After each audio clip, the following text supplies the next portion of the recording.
நான் எலெக்ஷன்ல ஜெயிச்சிட்டேம்மா.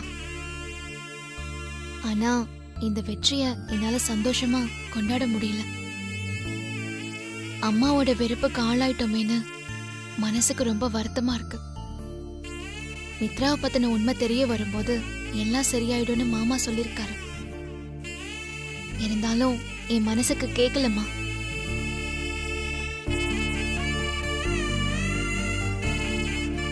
பார்வதி,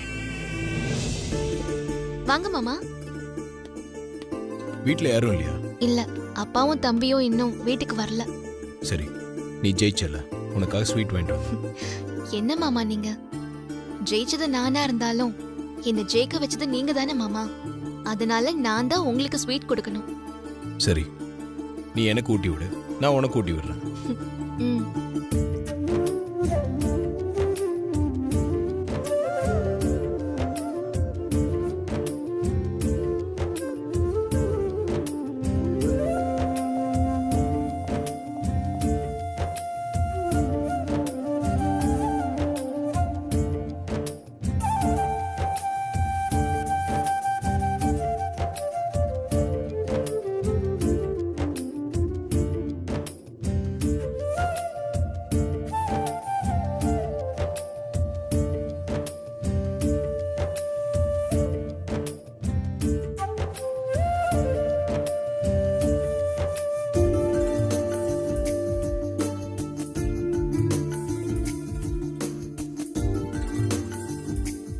நான் இன்னைக்கு ரொம்ப சந்தோஷமா இருக்கேன். அம்மா கிட்ட நம்ம காதல் கல்யாணத்தை பத்தி சொல்லும்போது அவங்க மனசுல உன்னை பத்தி இருக்கிற வேலைக்காரின்ற இமேஜ் சுத்தமா இல்லாம பண்ணணும். அம்மாவோட மனசுல உன்னோட மதிப்பை உயர்த்தி காட்டணும்னு நினைச்சேன். இப்ப நான் அதுல ஜெயிச்சிட்டேன். உன் விஷயத்துல நான் நினைச்சது ஒவ்வொன்றும் நடந்துட்டு வருது. என் பர்த்டேக்கு இன்னும் 20 நாள் தான் இருக்கு. அன்னைக்கு நான் நினைச்சது கண்டிப்பா நடக்கும். அம்மா உன்னை கண்டிப்பா மருமகளை ஏத்துப்பாங்க.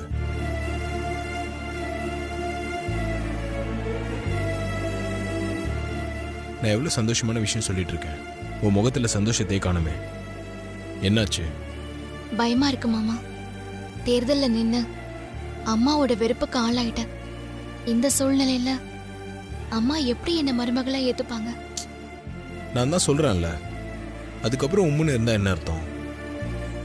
நான் உன்னோட வெற்றியை கொண்டாடணும்னு வந்திருக்கேன். சந்தோஷமா சிரியேன். இதுக்கு நீ சிரிக்காமலே இருந்திருக்கலாம். இது உன்னோட வழக்கமான சிரிப்பே இல்லை. நல்லா சிரி. உன் முகத்துல எதுவும் ஒன்று குறையுது. இருவரேன்.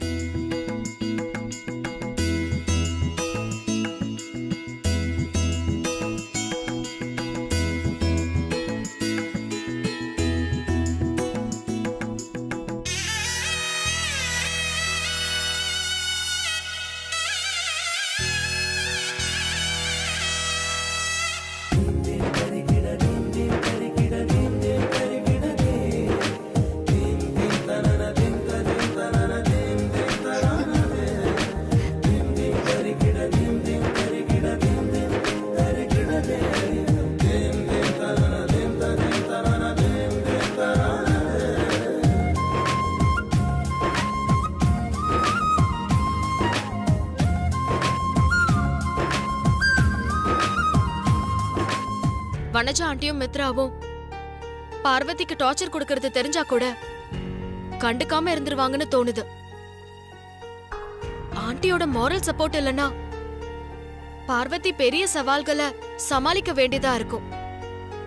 அதெல்லாம் நினைக்கும் போது எனக்கு ரொம்ப கவலையா இருக்கு. நீ சொல்றதெல்லாம் சரிதான் ஐசு. இதெல்லாம் ப்ரோ யோசிக்காமையா இருந்திருப்பாரு. ப்ரோவோட முக்கிய நோக்கமே பார்வதி அண்ணி பத்தின அம்மா மனசுல இருக்கிற வேலைக்காரிங்கிற இமேஜ இல்லாம பண்ணணுங்கிறது தான்.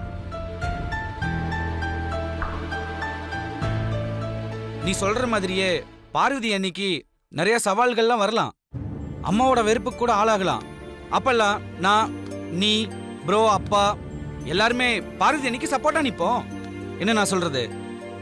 இது எல்லாத்தையுமே தாண்டி அம்மாவுக்கு மித்ரா பத்தின உண்மை தெரிய வரும்போது பார்வதி அண்ணி மேல இருக்கிற வெறுப்பு எல்லாமே பல மடங்கு பாசமா மாறும். அம்மாவோட கேரக்டரே அதுதான் ஐசு. ஒருத்தரை வெறுக்க ஆரம்பிச்சிட்டாங்கன்னா எக்ஸ்ட்ரீமா வெறுக்க ஆரம்பிப்பாங்க. அதே மாதிரி பாசம் காட்ட ஆரம்பிச்சிட்டாங்கன்னா பல மடங்கு பாசத்தை காட்டி அவங்களே திக்குமுக்காட வச்சிருவாங்க.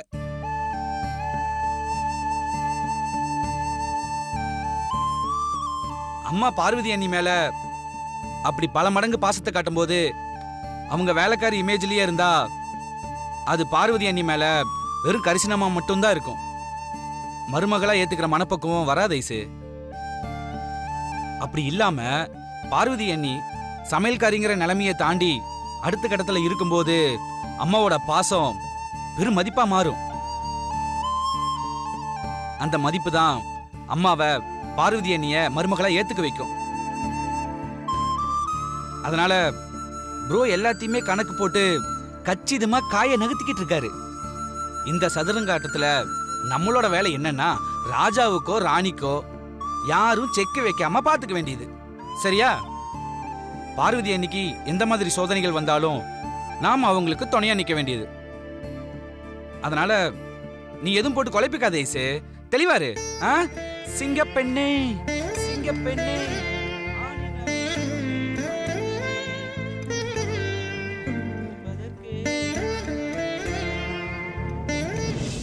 வேண்டா கணேசா, சொல்றத கேளு. நீ பேசாம வேடிக்கை மட்டும் பாருக்கா. அப்பா என்கிட்ட பந்தயம் போட்டார்ல, இப்ப என்ன சொல்றாருன்னு பாக்கலாம். நான் ஜெயிச்சது அப்பாக்கு நிச்சயம் சந்தோஷமா இருக்காது. இதுல நீ பந்தயத்தை பத்தி பேசினா அப்பா நிச்சயமா கோவப்படுவாரு. அப்பாவை எதுக்கு தேவையில்லாம கோவப்படுத்துறேன், விடு. மாமாவோட ஜோடியா நின்னு நான் சொன்ன மாதிரி ஃபேமிலி போட்டோ எடுக்க உனக்கு ஆசை இருக்கா இல்லையாக்கா? என்னடா கணேசா இப்படி கேட்டுட்ட?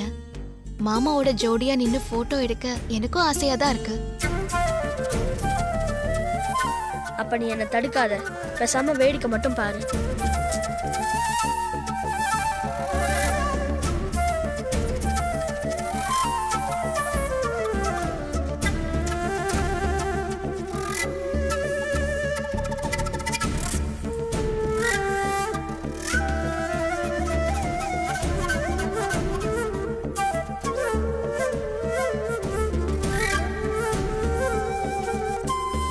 அப்பா, என்னடா? உங்களுக்காக தான்ப்பா வெயிட்டிங். எதுக்கு? சாப்பிடத்தானே. எடுத்து வைக்க சொல்லு, சாப்பிடலாம். எனக்கு பசிக்குது. நான் சாப்பிடறதுக்காகலாம் வெயிட் பண்ணலப்பா. பின்ன எதுக்காக வெயிட் பண்ற? என்னப்பா, நேத்து என்கிட்ட பந்தயத்தை போட்டீங்களே, அதுக்குள்ள மறந்துட்டீங்களா?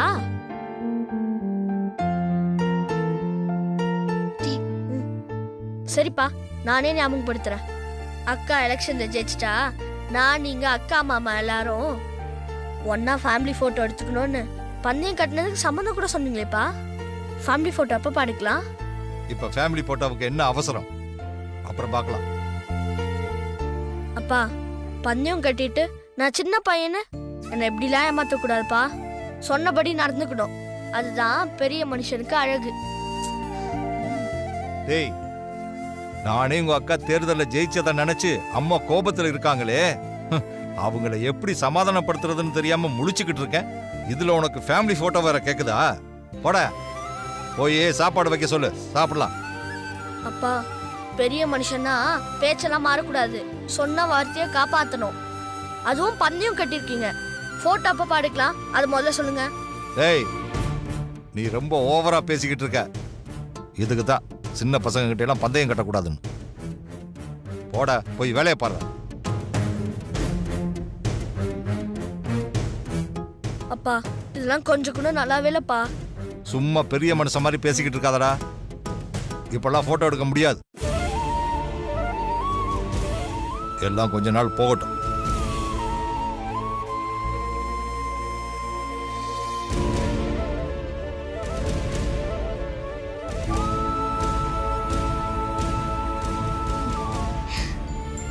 டேய், அப்பா முடியாதுன்னு சொல்லலையே, கொஞ்ச நாள் போட்டுன்னு தானே சொல்லிருக்காரு. நீ அப்செட் ஆகாத. வா போய் சாப்பிடலாம், பட்டுக்குட்டி.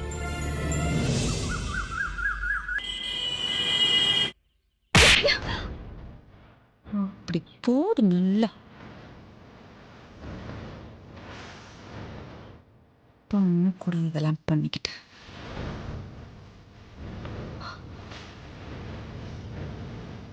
கண்ணுக்கு தெரிஞ்ச வெற்றி கையை விட்டு போனதுக்கு காரணம் நீதான். நான் என்ன பண்ண? நீதான் மித்ரா வாயை வச்சுட்டு சும்மா இல்லாம அந்த சமையல்காரிய தேடி போய் வம்பிழுத்து இருக்க. பத்தும் பத்தாததுக்கு ஒர்க்கர்ஸ வேற பழி வாங்குவேன்னு சொல்லிருக்க.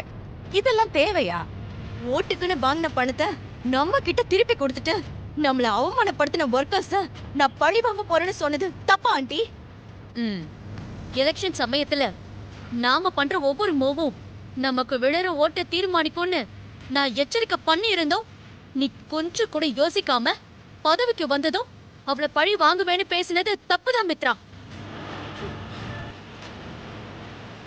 உன் அகிலாண்டேஸ்வரோட கம்பெனிக்கு குட்வில் அம்பாஸ்டர் ஆக்கி அகிலாண்டேஸ்வரோட பிசினஸ் சாம்ராஜ்யத்தை ஆட்டி படைக்கலான்னு பிளான் பண்ண.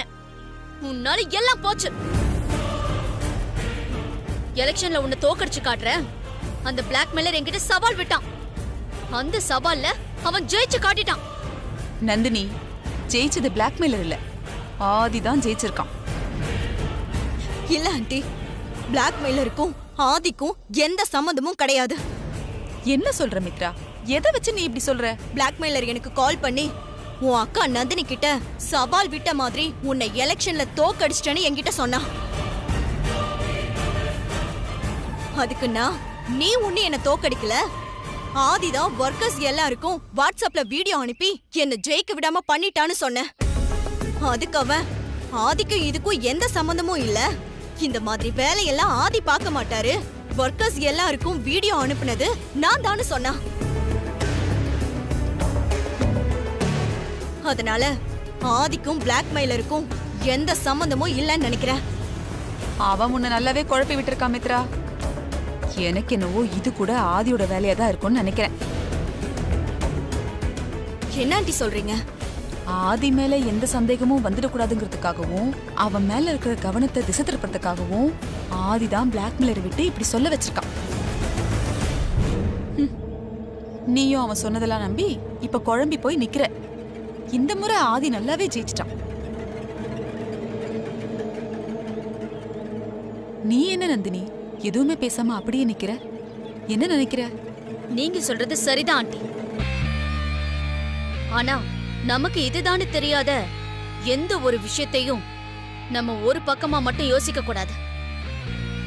இன்னொரு பக்கம் இருந்து யோசிச்சு பார்க்கணும். என்ன சொல்ற நந்தினி? மித்ரா சொல்றதையும் முழுசா ஒதுக்கிட முடியாது.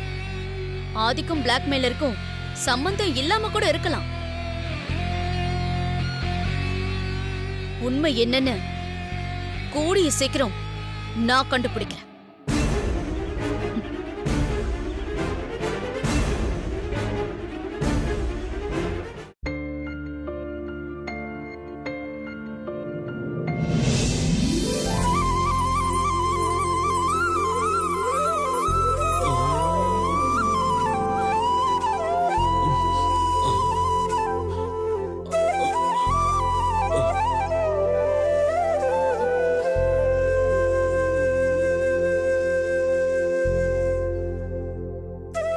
அடேங்கப்பா, கடல் மாதிரி வீடு இருக்குன்னு கேள்விப்பட்டிருக்கேன். ஆனா இப்பதான் நான் முதல்ல பாக்குறேன்.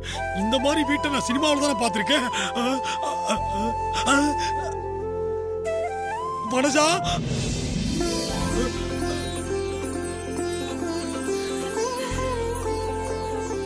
வடிவேலு வா. வனஜா, வனஜா, வா வடிவேலு. எப்படிடா இருக்க? நான் நல்லா இருக்கேன். ஆமா, நீ ஏன் இப்படி ஆயிட்ட? ஏன், எனக்கு என்ன? நான் நல்லா தான் இருக்கேன். என்னத்த நல்லா இருக்க? ஊர்ல இருக்கும்போது ஊர்வம்பு பேசிக்கிட்டு குஷ்பு மாரி கொழுக்கு மொழுக்குன்னு இருந்த. இப்ப என்னடான்னா குல்பி ஐஸ்ல இருக்க குச்சி மாரி ஆயிட்ட. என்ன? இல்ல, சிம்ரன் மாதிரி இருக்கேன்னு சொன்ன அழகா. எப்படி இருந்தா என்ன, எல்லாம் அழகுதானே. அப்படிதான் சொல்லி ஆகணும். ஆனா நீ மாறவே இல்லடா, அதே மாதிரிதான் இருக்க. ஆமா, உனக்கு இப்பதான் என் ஞாபகம் வந்ததா? அது ஒண்ணு இல்ல வனஜா, ஊர்ல அப்பா கிட்ட சண்டை போட்டு கோச்சிட்டு வந்துட்டேன். என்னது? உங்க அப்பா கிட்ட சண்டை போட்டு கோச்சிட்டு வந்துட்டியா? ஏண்டா, நீயே ஒரு தண்டசோறு. உன்னையே உட்கார வச்சு உங்க அப்பா தான் உழைச்சு கொட்டிட்டு இருக்காரு. அவர்கிட்ட போய் சண்டை போட்டு வந்துட்டேன்னு சொல்றியே, உனக்கு என்ன பைத்தியமா? வனஜா, நீ என்னோட சித்தி பொண்ணுன்ற ஒரே காரணத்துக்காக இப்படிலாம் பேசக்கூடாது. என்ன இருந்தாலும் நான் ஆம்பளை, உனக்கு ஒரு வாரத்துக்கு முன்னாடி பிறந்தவன், வயசுல மூத்தவன். அந்த மரியாதையோட பேசி பழக கத்துக்க, புரியுதா? இனிமே நீ என்ன வடிவேலன்னா வடிவேலன்னான்னு பேசி பழகு. டேய், பயப்படு. உன்ன மாதிரி வெட்டி ஆபீஸ்ல நான் அண்ணான்னு வேற கூப்பிடணுமா? பேர் சொல்லி கூப்பிடுறது பெரிய விஷயம். அப்படிதான் வாடா போடான்னு கூப்பிடுவேன். அதெல்லாம் இருக்கட்டும். அப்பா கிட்ட சண்டை போட்டு வந்துட்டேன்னு சொல்றியே, இங்க வந்து என்ன பண்ண போற? சோத்துக்கு என்ன ராசா? நீ ஒன்னும் பயப்படாத. நான் ஒன்னும் அப்படியே இங்க டேரா போட்டுற மாட்டேன். விருந்த மருந்த 3 நாள் தான் எனக்கு தெரியும். அந்த 3 நாளுக்குள்ள தங்குறதுக்கு ஒரு இடமும் திங்கிறதுக்கு ஒரு வேலையும் பார்த்துக்கிட்டு நான் பாட்டுக்கு இந்த இடத்த காலி பண்ணிட்டு போயிட்டே இருப்பேன். சி தப்பா நினைக்காதடா. நான் ஏதோ சும்மா கேட்டேன். ஆமா, கல்யாணம் பண்ணிக்கிட்டியா? என்ன வனஜா கேனத்தனமா கேள்வி கேக்குற? எது? இல்ல, உன்கிட்ட சொல்லாம நான் கல்யாணம் பண்ணுவேனா அத சொன்னேன். அப்படி இல்ல, 7 கழுத வயசாச்சு, இன்னுமா கல்யாணம் பண்ணிக்காம இருக்க? அதான் கேட்டேன். அது வந்து நான் ஒரு லட்சியத்தோட இருக்கேன் வனஜா. என்ன உன் லட்சியம்? வேலை வெட்டி இல்லாம இருக்குமே, ஒரு நல்ல வேலையா கிடைச்சு அந்த வேலையில உட்கார்ந்து சம்பளம் எல்லாம் வாங்கினதுக்கு அப்புறம் ஒரு நல்ல பொண்ணா பார்த்து கல்யாணம் பண்ணிக்கணும். அதான உன் லட்சியம்? அதெல்லாம் ஒண்ணும் இல்ல. ஒரு பொண்ணை பார்த்த உடனே மனசுக்குள்ள பட்டாம்பூச்சி பறக்கணும். இந்த பொண்ணு கூட தான் வாழணும்னு மனசு சொல்லணும். இந்த பொண்ணு இல்லாத வாழ்க்கையே வேஸ்ட்னு புத்திக்கு உரைக்கணும். அப்படி ஒரு பொண்ணு இதுவரைக்கும் நான் பார்க்கல. பட்டாம்பூச்சி பட்டாம்பூச்சி பறக்கும் பறக்கும், ஆளு மண்டையும் பாரு. டேய், அதெல்லாம் வாலிப வயசுலதான் பறக்கும். உன் மனசுக்குள்ள இருக்கிற பட்டாம்பூச்சிக்கு வயசாகி செத்து அது மனசுக்குள்ளேயே சமாதி ஆயிருக்கும். மனஜா, பட்டாம்பூச்சி பறக்கிறதுக்கு வயசு முக்கியம் இல்ல, மனசு இருந்தா போதும். புரியுதா? மனசு மண்ணா கட்டி 8 கழுத வயசாச்சு, உனக்கு எங்க அதெல்லாம் புரிய போதே?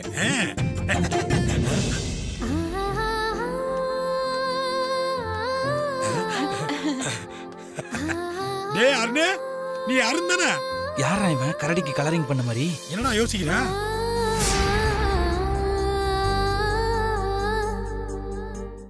என்னடா திருத்திருன்னு முழிக்கிற?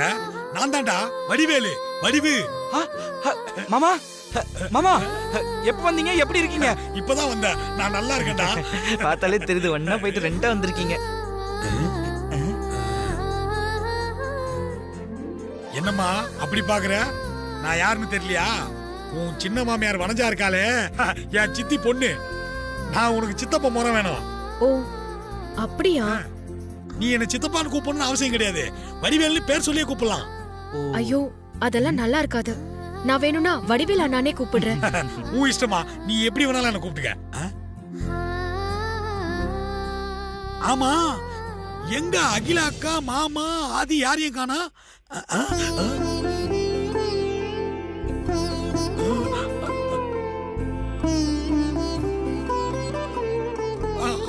அகிலாக்கா,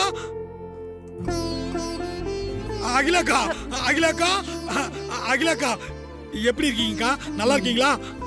நான் ஒருத்தன் உங்களை போய் நல்லா இருக்கீங்களான்னு கேக்குறேன் பாருங்க. உங்க நல்ல மனசுக்கு நீங்க எப்பவுமே நல்லா இருப்பீங்கக்கா. எப்படி இருக்கே வடிவேலு? ஊர்ல அப்பா அம்மா எல்லாம் நல்லா இருக்காங்களா? எல்லாம் நல்லா இருக்காங்கக்கா.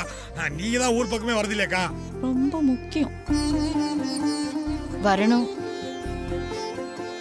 அப்பா அம்மாவெல்லாம் பார்க்கணும்னு ஆசைதான். ஆனா வரதுக்கு நேரமே இல்லை வடிவேலு. என்ன பண்றது? அப்பா அம்மாவை கூட்டிட்டு வந்திருக்கலாம்ல. கண்டிப்பா ஒரு நாள் கூட்டிட்டு வரேன்க்கா. இவ என்ன ரொம்ப அன்பா பேசிட்டு இருக்கா?